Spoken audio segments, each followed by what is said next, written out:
Vamos a continuar leyendo los conceptos elementales del materialismo histórico por Marta Harnecker. Primera parte, la estructura social. Capítulo 2, relaciones de producción. En el capítulo anterior hemos visto los elementos simples que forman parte de todo el proceso de trabajo. En este capítulo estudiaremos las relaciones de producción que dan cuenta de la forma histórica en que se da este proceso. En todo proceso de producción se establecen determinadas relaciones entre los distintos agentes de la producción. Se llaman agentes de la producción todos los individuos que de una u otra manera participan en el proceso de producción de bienes materiales. Estas relaciones entre agentes de la producción pueden agruparse en relaciones técnicas de producción y relaciones sociales de producción. Examinaremos primeramente cada una de estas relaciones por separado para luego estudiar la unidad inseparable en que ellas se dan en la manufactura y la gran industria. 1. Relaciones técnicas de la producción. Para aclarar lo que debemos entender por relaciones técnicas, debemos empezar por distinguir entre dos tipos de procesos de trabajo, individual y cooperativo. Llamaremos proceso de trabajo individual al que es realizado por un trabajador que trabaja en forma aislada transformando una materia prima determinada en un producto determinado. Ese es el caso del artesano o del pequeño productor campesino. Llamaremos proceso de trabajo cooperativo al que se realiza con la participación de varios trabajadores. Podemos distinguir dos formas de cooperación. La primera, la cooperación simple, en que todos los trabajadores realizan la misma tarea o tareas muy semejantes. Esta forma de cooperación se daba en las operaciones de caza de los pueblos primitivos en que salía un grupo de cazadores provistos de flechas esforzándose por cercar al animal. Continúa dándose actualmente en el trabajo agrícola técnicamente poco desarrollado. Número 2. La cooperación compleja, que se establece sobre la base de una división técnica del trabajo. Por ejemplo, en el proceso de siembra, algunos trabajadores hacen surcos, otros van depositando la semilla, etc. El proceso de trabajo individual se caracteriza fundamentalmente porque en él existe una clara unidad del trabajador y su medio de trabajo.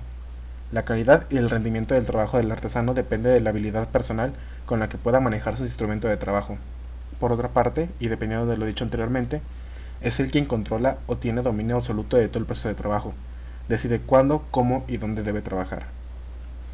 El proceso de trabajo cooperativo se caracteriza fundamentalmente por la existencia de un trabajo social común, que si es realizado en una escala suficientemente amplia, requiere una dirección para poner en armonía las diferentes actividades individuales.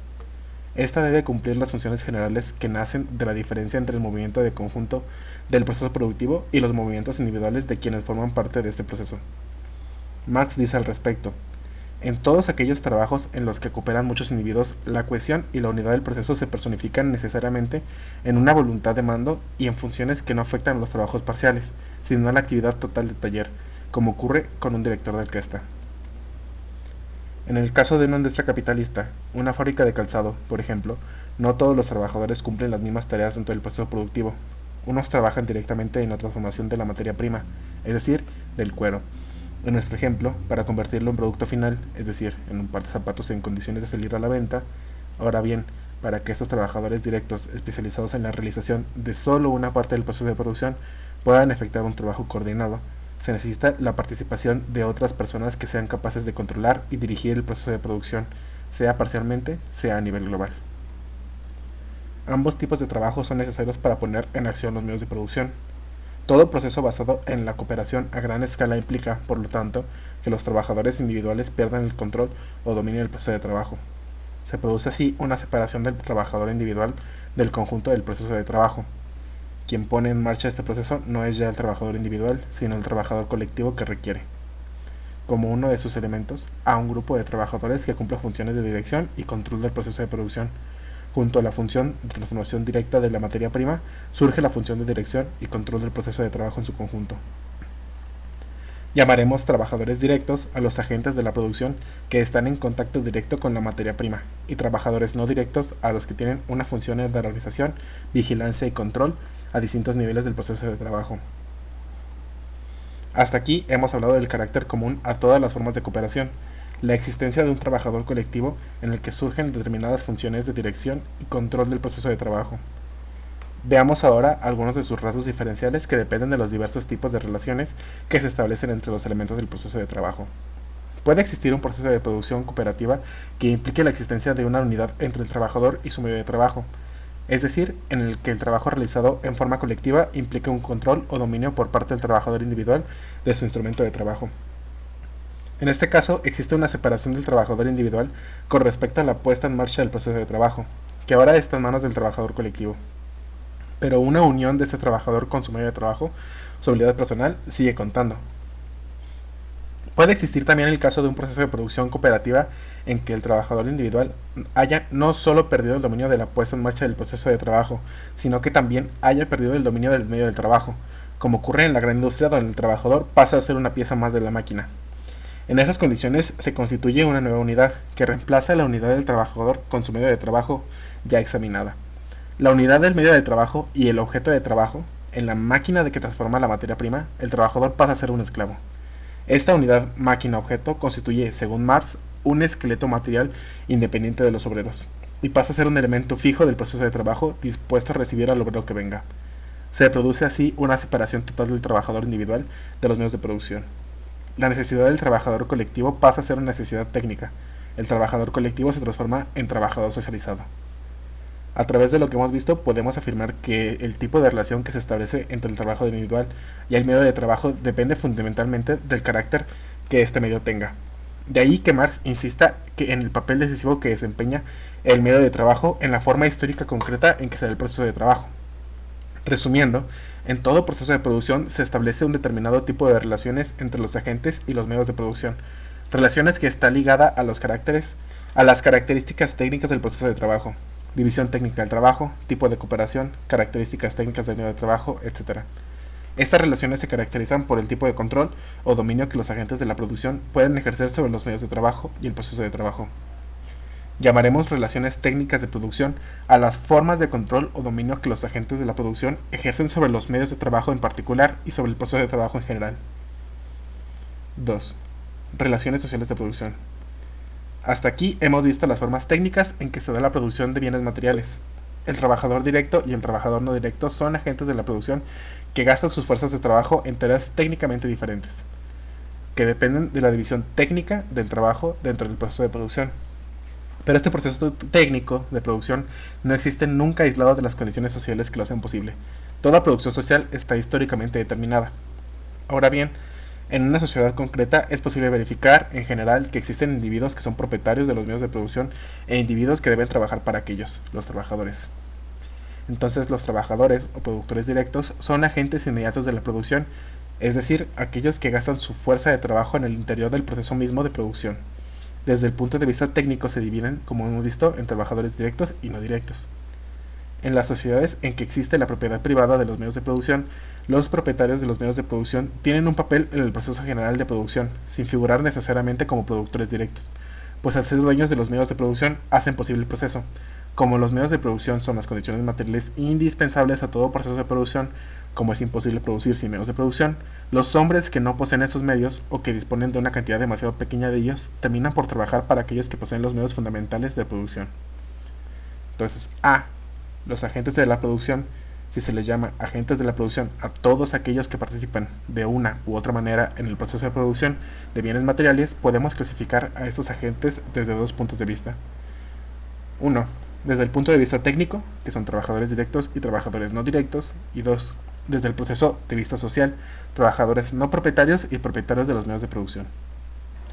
Es importante señalar que se trata de dos puntos de vista para estudiar a los mismos agentes y no de tareas técnicas o sociales que deben ser cumplidas por agentes diferentes. Cada agente de la producción está así doblemente determinado. Está determinado tanto por su función técnica como por su función social. Si tomamos como por ejemplo el sistema capitalista, vemos que el obrero es, desde un punto de vista técnico, un trabajador directo y, desde el punto de vista social, un trabajador privado de los medios de producción. El capitalista, a su vez, es, desde el punto de vista de la función social, el propietario de los medios de producción y desde el punto de vista técnico puede desempeñar el papel de trabajador no directo, como administrador, como ocurre en las pequeñas industrias donde el propietario y su familia trabajan, o puede no desempeñar ningún papel en el proceso de producción mismo, tratándose en este caso de un no trabajador. Por otra parte, también el técnico debe ser considerado desde los dos puntos de vista. Desde el punto de vista técnico es un trabajador no directo y desde el punto de vista social es un no propietario que sin embargo desempeña en el interior de la industria la función social del capitalista, como lo veremos más adelante. Ahora bien, es importante señalar que si cada agente de la producción está doblemente determinado por la función técnica y social que desempeña en el proceso de producción, es esta última la función la que tiene un carácter dominante. La función técnica de vigilancia y control, dirección de todo proceso de producción complejo tiene, por ejemplo, un carácter muy diferente cuando está subordinada a las relaciones de producción capitalistas que cuando está subordinada a las relaciones de producción socialistas. B. El derecho de la propiedad real y la posesión efectiva. Ahora bien, hasta aquí hemos hablado de la propiedad, pero no hemos dicho qué entrenemos por ello. Entrenemos por ello ahora a precisar este concepto, empezando por definir lo que entenderemos por derecho de propiedad. Derecho de propiedad es el derecho que tiene quien posee un bien a usar, gozar y disponer de él. Expliquemos cada uno de estos términos. Derecho a usar, es decir, a hacer uso del bien que se posee de acuerdo con sus características naturales. Por ejemplo, usar la tierra es cultivarla, usar un vehículo es conducirlo. Derecho a gozar, es decir, el goce o disfrute de los frutos que produce este bien. Por ejemplo, gozar de los frutos obtenidos por el cultivo de la tierra. Se llama usufructo el derecho a uso y goce de este bien. Derecho a disponer, es decir, a asignar el bien que se posee a determinados fines o delegar este derecho en terceras personas. Este derecho de propiedad puede provenir de un simple consentimiento colectivo motivado por razones políticas o ideológicas, o puede tomar formas jurídicas acabadas. Además, su contenido varía según las diferentes épocas históricas. El contenido del derecho de propiedad propio de la sociedad moderna occidental no puede aplicarse, por lo tanto, en forma mecánica, a cualquier tipo de sociedad. No se puede aplicar a la sociedad feudal el concepto de propiedad privada propio del sistema capitalista de producción. En el sistema feudal existen distintos grados de propiedad privada, propiedad inminente pero no efectiva de los personajes más poderosos, de la jerarquía feudal sobre terrenos inmensos, propiedad directa pero no absoluta, ya que está ligada a obligaciones y servicios de los señores pequeños y medianos. Esta jerarquía de derechos sobre la tierra se iba imponiendo hasta la base, es decir, hasta los campesinos explotados. Ahora bien, es importante distinguir entre el derecho de carácter jurídico y el poder real de usar, gozar y disponer de un bien. Veamos ahora cómo se aplica lo dicho hasta aquí al problema de la propiedad de los medios de producción. Distinguiremos entre el derecho de la propiedad privada sobre los medios de producción y la propiedad real sobre ellos. Cuando el derecho de propiedad se transforma en un poder real de usar, gozar y disponer de los medios de producción y, por lo tanto, de los productos obtenidos de ese proceso de producción, diremos que existe propiedad real. Ahora bien, para que pueda existir esa propiedad real, es necesario que el que detenta este poder pueda poner en marcha el proceso de producción. En este caso, por lo tanto, un determinado tipo de tenencia de los medios de producción debe combinarse con un determinado tipo de dominio o control del proceso de trabajo. La propiedad jurídica necesita, en consecuencia, una determinada base técnica, es decir, una determinada estructura del proceso de trabajo, para transformarse en propiedad real. Vemos aquí cómo se interpretan en forma inseparable las relaciones técnicas y las relaciones sociales de producción. Como las relaciones técnicas sirven de soporte a las relaciones sociales, las que, a su vez, actúan sobre ellas dándole su carácter histórico específico. Llamaremos posesión efectiva a la capacidad que tienen los poseedores de los medios de producción para ponerlos en acción. Resumiendo, existe propiedad real de los medios de producción cuando se juntan en las mismas manos la posesión efectiva de estos medios y el poder de disposición de estos y de los productos que ellos producen. Entonces tenemos propiedad real de los medios de producción es igual al poder de disposición de los medios de producción y de los productos más la posesión y dominio de los medios de producción, y esto nos da la posesión efectiva.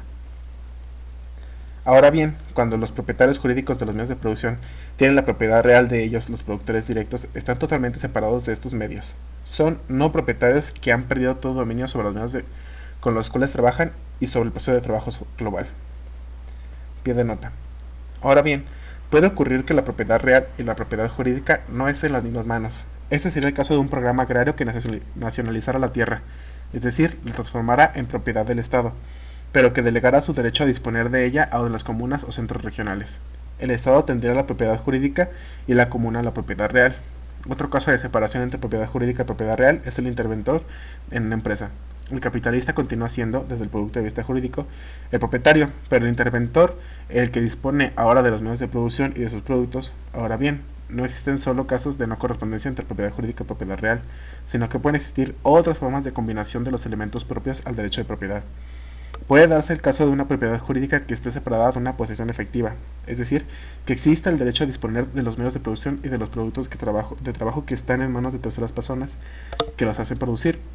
Este es el caso del régimen de producción servil, en que el terrateniente tiene la propiedad jurídica de la tierra y el productor directo, el siervo, a quien el señor le ha concedido un pedazo de tierra, tiene la posesión efectiva de ella, ya que con sus propios medios de trabajo las hace producir.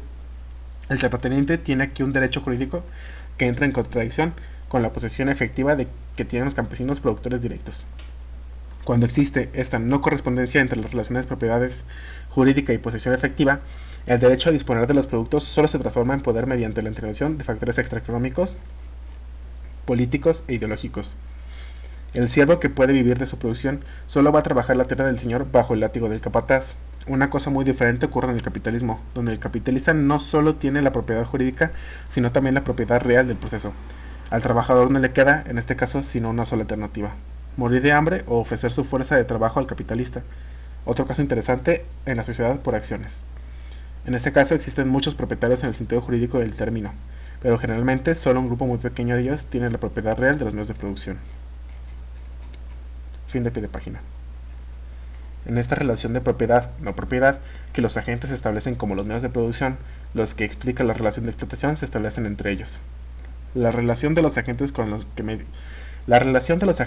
medios determina, por lo tanto, la relación de los agentes entre sí. C. El concepto de las relaciones sociales de producción. Después de las consideraciones anteriores, podemos definir las relaciones sociales de producción de la siguiente manera.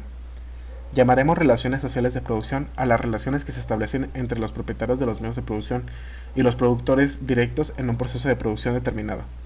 Relación que depende del tipo de relaciones de propiedad, posesión, disposición o usufructo que ellos establecen con los medios de producción. Podemos distinguir dos tipos fundamentales de relaciones sociales de producción que dependen de dos formas de propiedad de los medios de producción. A. Relación de explotador-explotado. Existe cuando los propietarios de los medios de producción viven del trabajo de los productos directos. Las principales relaciones de explotación son las siguientes: las relaciones de esclavitud, en las que el amo no solo es propietario de los medios de producción, sino que también lo es de la fuerza de trabajo, el esclavo. Las relaciones de servidumbre, en que el señor es propietario de la tierra y el siervo depende de él y debe trabajar gratuitamente para él una cierta cantidad de días al año. Y por último, las relaciones capitalistas, en que el capitalista es el propietario de los medios de producción y el obrero debe vender su fuerza de trabajo para poder vivir. B. Relaciones de colaboración recíproca. Estas relaciones se establecen cuando existe una propiedad social de los medios de producción y cuando ningún sector de la sociedad vive de la explotación de otro sector. Por ejemplo, las relaciones que se establecen entre los miembros de las comunidades primitivas o las relaciones de colaboración que caracterizan, según Mari, el modo de producción comunista. 3. Las relaciones de producción en la manufactura y la gran industria. En este punto estudiaremos cómo las relaciones de producción técnicas y sociales forman una unidad inseparable en determinados procesos de producción concretos como son la manufactura y la gran industria. A. La manufactura. La manufactura capitalista nace cuando un capitalista propietario de los medios de producción, instrumentos de medio de trabajo, local, etc., reúne una cantidad relativamente grande de obreros que trabajan al mismo tiempo, en un mismo lugar y bajo el mando del mismo capitalista. Marx dirá que las condiciones necesarias para que esto ocurra son fundamentalmente dos: una cierta cantidad de dinero acumulada por un sector de la población, los capitalistas, y la presencia de un trabajador libre desposeído de todo medio de producción, que, para poder subsistir, debe vender su fuerza de trabajo al capitalista, que es quien posee estos medios. En la manufactura, el trabajo toma, primeramente, la forma de una cooperación simple. Cada trabajador realiza la misma operación, con la sola diferencia de que ahora trabaja en común con otros trabajadores. Por eso Marx dice que la diferencia del taller artesano y de la manufactura es, al comienzo, puramente cuantitativa. La característica esencial de ambos procesos de trabajo es la unidad que existe entre el trabajador y su medio de trabajo. Ahora bien, la manufactura, que comienza como una forma más de cooperación simple, pero sometida ahora al capitalista, debido a que es este el propietario de los medios de producción, evoluciona rápidamente, impulsada por el deseo de aumentar las ganancias del capitalista, hacia formas de cooperación cada vez más complejas. Nace así la división técnica del trabajo dentro de la manufactura. Los trabajadores se van especializando en diferentes tareas de acuerdo con sus aptitudes, y estas tareas van teniendo un carácter cada vez más parcial y más limitado. El carácter técnico del trabajo en la manufactura tiene, por lo tanto, dos características fundamentales. Es primeramente un trabajo manual que depende en gran medida de la fuerza, habilidad, aptitud, seguridad, rapidez, de la forma en que el obrero maneja su herramienta de trabajo. En segundo lugar, es un trabajo parcelario, es decir, un trabajo en el que cada obrero se especializa en una tarea muy concreta y solo la suma de esos trabajos parcelarios llega a constituir el objeto global. Esto tiene efectos positivos ya que implica el aumento en el rendimiento del trabajo. Ello quiere decir que con el mismo esfuerzo, en el mismo tiempo, se producen más productos. Pero tiene también efectos negativos. Parcela al trabajador a tal extremo que hasta su cuerpo llega a deformarse para responder mejor la actividad manual altamente especializada que debe ejecutar. Los elementos simples de la manufactura son, por lo tanto, el trabajador parcelario y su instrumento. Ahora bien, estos elementos simples están combinados en un mecanismo específico que es el trabajador colectivo formado por un conjunto de obreros parcelarios. La existencia de este trabajo colectivo, en el que cada trabajador desarrolla tareas altamente especializadas, hace necesaria la existencia de una dirección que armonice las distintas actividades individuales y ejecute las funciones generales necesarias para la puesta en marcha del proceso de producción global. Esta función de control, vigilancia y dirección se convierte en una función del capital tan pronto como el trabajo sometido a él reviste la forma de un trabajo colectivo. Esta función, que nace como una de las tantas tareas del trabajador colectivo, se separa de él y se transforma en una función que lo domina y aplasta. El trabajador colectivo pierde así todo dominio sobre el proceso de trabajo. Ahora bien, lo importante es estudiar la forma en que esta función, en sí de carácter técnico, está sobredeterminada por la función social que desempeña el capital.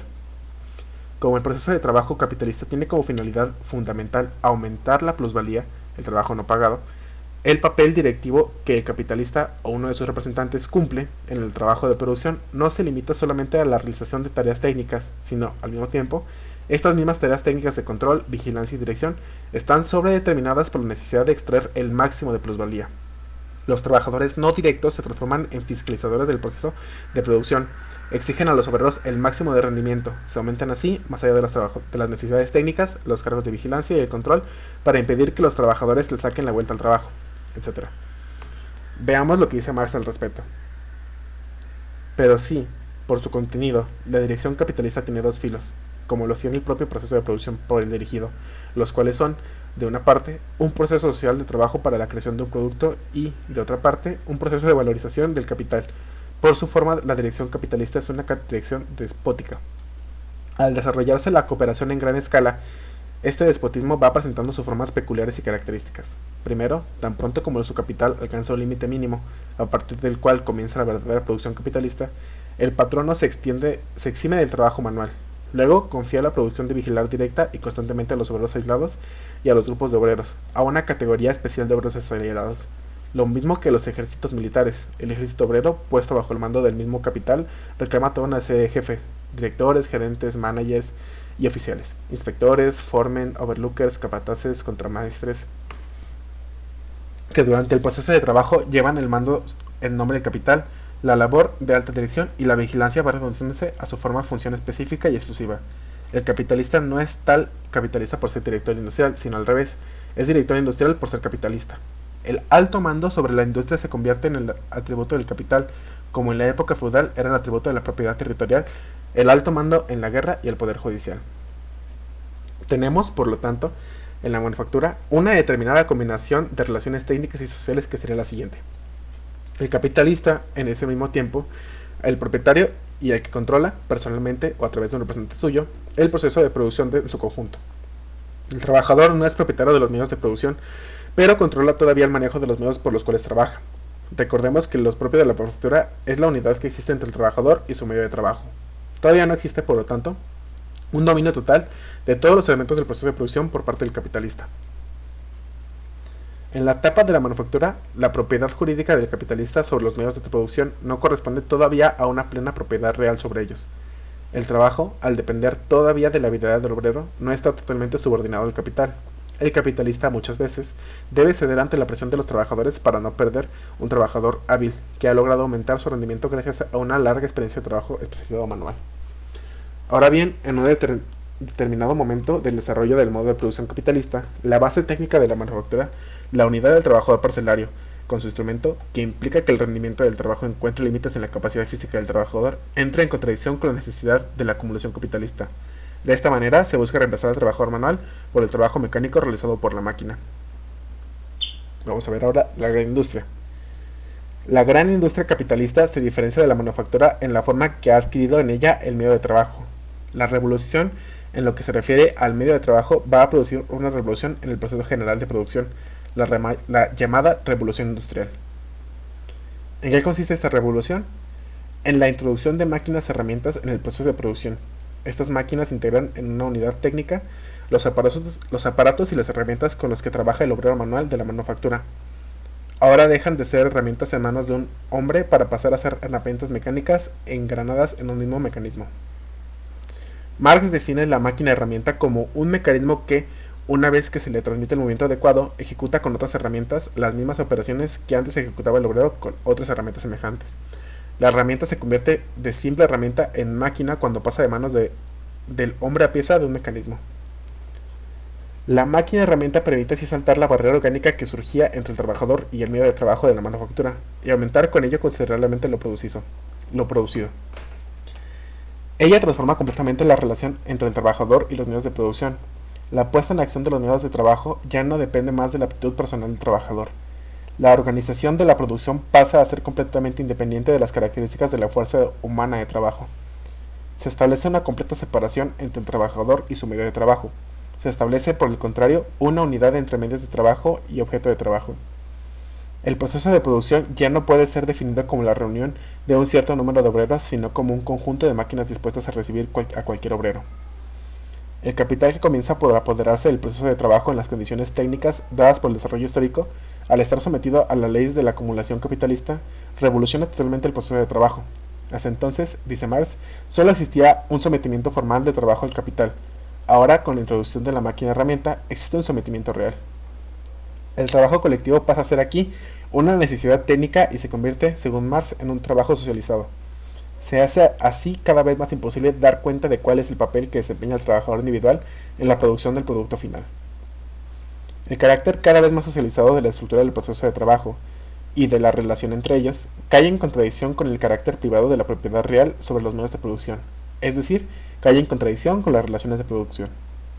Tenemos, por lo tanto, en la gran industria la siguiente combinación de relaciones técnicas y sociales.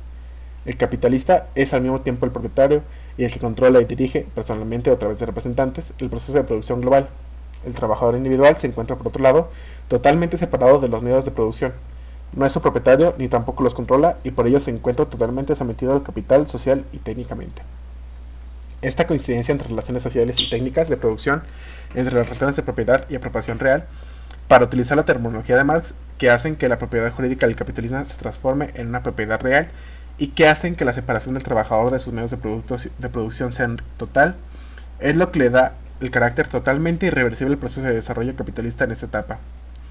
Otra cosa ocurre cuando tu proceso se encuentra en la etapa de desarrollo manufacturero, donde prima todavía el trabajo manual, y el obrero puede dejar la fábrica y volver, de alguna manera, a su antigua producción artesanal. Esto ha ocurrido con algunas reformas agrarias en las que el proceso de colectivización de la tierra no ha ido acompañado de la creación de la base tecnológica correspondiente. Se mantienen todavía métodos y técnicas de trabajo individual, solo que ahora se realizan dentro de un terreno que es de propiedad colectiva. Cualquier retroceso político puede implicar, en este caso, una vuelta atrás a la producción agrícola hacia la pequeña propiedad independiente. Después de analizar la forma en que se da la unión de las relaciones técnicas y sociales de producción dentro de la manufactura y de la gran industria capitalista, podemos comprender mejor de qué manera las relaciones sociales de producción desempeñan el papel dominante de ese proceso, provocando un cambio en la estructura técnica del proceso.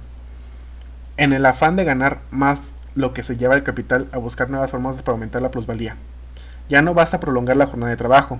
Esta tiene un límite fisiológico y un límite político impuesto por las luchas de clase obrera. Se hace necesario lograr disminuir la parte de la jornada del trabajo dedicada a pagar la fuerza de trabajo del obrero, aumentando así la parte de la jornada no pagada, que la clase capitalista acapara para sí. Para que ello ocurra, es necesario buscar formas de aumentar la productividad del trabajo aumentando su intensidad, sistemas Taylor, entre otros, y reemplazando el trabajo manual por el trabajo de las máquinas. Las relaciones técnicas propias de la gran industria han sido originadas y están sobredeterminadas por las relaciones sociales capitalistas de producción. No existen, por lo tanto, relaciones técnicas independientes de una determinada forma de subordinación a las relaciones sociales de la producción. Y a su vez, si estas relaciones cambian, debería cambiar también la forma en que éstas se estructuran el proceso de trabajo, es decir, las relaciones técnicas de la producción. Este sería el caso de la transición al socialismo, donde empiezan a implantarse nuevas relaciones sociales de producción, que, para ser efectivas, deberían modificar la estructura del proceso de trabajo de tal modo que éste permita la apropiación real por parte de los trabajadores del proceso de producción, eliminándose definitivamente la separación que establece el capitalismo entre el obrero y los medios de producción. Parte 4. Relaciones de producción. Reproducción de las relaciones de producción. En los puntos anteriores hemos demostrado que existen dos tipos de relaciones de producción: las relaciones técnicas de producción o las relaciones del hombre con la naturaleza, y las relaciones sociales de producción o las relaciones de los hombres entre sí a través de los medios de producción. Hemos visto además cómo estas relaciones forman una unidad inseparable. Podemos concluir por lo tanto que las relaciones de producción están formadas por las relaciones técnicas y las relaciones sociales de producción. Pie de nota: en la mayor parte de los textos marxistas se emplea en forma indiferente relaciones de producción y relaciones sociales de producción. Sin embargo, si se leen atentamente los textos de Marx, se comprueba que, cuando éste habla de relaciones de producción, no restringe su significado solo a las relaciones sociales de producción, sino que incluye los dos tipos de relaciones de producción anteriormente señalados, técnicas y sociales. Por ejemplo, en el libro 3, cuando se refiere al proceso social de producción, dice: este concierne a las condiciones materiales de la existencia del hombre y representa al mismo tiempo un proceso que se desarrolló en el cuadro de relaciones de producción específicas, histórico-económicas. Este proceso produce y se reproduce estas relaciones. Por lo tanto, los agentes del proceso, las condiciones materiales de su existencia y sus relaciones recíprocas, es decir, la forma económica determinada de la sociedad, el conjunto de relaciones de los agentes de la producción entre ellos y con la naturaleza, sus condiciones de producción, constituyen la sociedad bajo su aspecto económico. En este texto se ve que Marx engloba en el concepto de relaciones de producción tanto relaciones técnicas como las relaciones sociales de producción, las relaciones de los agentes de la producción con la naturaleza y las relaciones de los agentes de la producción entre sí. Fin de pie de página. Ahora bien, hasta aquí hemos analizado las relaciones de producción desde un punto de vista estático o estructural. Ahora nos referiremos brevemente a él considerándolo como un proceso, es decir, desde el punto de vista dinámico. Todo proceso de producción no solo produce productos materiales, sino que también produce y reproduce sus condiciones sociales de producción. Es decir, reproduce constantemente las relaciones de producción dentro de las cuales opera el proceso de producción capitalista. Así, al mismo tiempo que produce mercancías, reproduce las relaciones capitalistas de producción, el capital y el trabajo asalariado. En esta reproducción de las relaciones capitalistas intervienen factores superestructurales. Pie de página. Los estudiaremos detalladamente más adelante. Por ejemplo, las formas jurídicas de propiedad privada y de contrato de trabajo, y la presencia de un ejército dispuesto a entrar en acción cuando se dispone en peligro el sistema capitalista, son elementos superestructurales necesarios para la reproducción del sistema capitalista. Con mayor razón son necesarios los factores superestructurales para reproducir las relaciones de producción en que no existe correspondencia entre propiedad jurídica y posesión efectiva de los medios de producción. Del tipo específico de relación que se establece entre los propietarios de los medios de producción y los productores directos depende del tipo de intervención de los elementos superestructurales. No intervienen de la misma manera, como acabamos de ver, los elementos superestructurales cuando existen relaciones de producción capitalista que cuando existen relaciones de producción de tipo servil. Parte 5. Las relaciones sociales de una producción no son simplemente relaciones humanas. Las relaciones sociales de producción no pueden ser consideradas solamente como relaciones humanas, relaciones entre hombres. Son relaciones entre agentes de la producción, es decir, entre hombres que tienen una función bien determinada en la producción de bienes materiales, que depende de la forma en que ellos se relacionan con los medios de producción, entre propietarios de los medios de producción y los productores directos. Esta relación entre hombres pasa, por lo tanto, a través de una relación con los objetos, los medios de producción. Este punto es de gran importancia, ya que destruye todas las ideas utópicas de colaboración entre obreros y patrones. Las relaciones entre obreros y patrones no podrán ser fraternales mientras las relaciones de estos con los medios de producción no cambien. Además, es importante señalar que estas relaciones sociales de producción son relaciones que se establecen independientemente de la voluntad de los hombres. El capitalista explota y explotará al obrero, aunque no se lo proponga conscientemente, aunque luche contra esta explotación, ya que las leyes objetivas del sistema capitalista son inflexibles, o la explotación de los trabajadores o la muerte del empresario. No hay otra alternativa. Ahora bien, cuando el marxismo afirma que es necesario destruir las relaciones capitalistas de producción, que es necesario que muera el empresario, no está afirmando que los capitalistas deben ser destruidos físicamente. Sostiene algo muy diferente. Lo que debe desaparecer es la función capitalista, la función de explotación del trabajador propia del sistema capitalista de producción, y en ello solo es posible si se destruyen las relaciones de producción capitalistas y reemplazan por otras relaciones, las relaciones socialistas de producción. Resumen. En este capítulo hemos estudiado las relaciones de producción. Hemos distinguido entre las relaciones técnicas y las relaciones sociales de producción. Hemos visto cómo forman una unidad inseparable, tomando como ejemplo la manufactura y la gran industria. Hemos señalado cómo el proceso de producción tiende a reproducir estas relaciones. Y por último, hemos visto que no deben ser consideradas como simples relaciones humanas, ya que se establecen independientemente de la voluntad de los hombres. En este capítulo hemos visto los siguientes conceptos de la teoría general del materialismo histórico. Relaciones técnicas de producción, trabajadores directos, trabajadores no directos, agentes sociales de producción, derecho de propiedad, propiedad real y posesión efectiva, relaciones sociales de producción.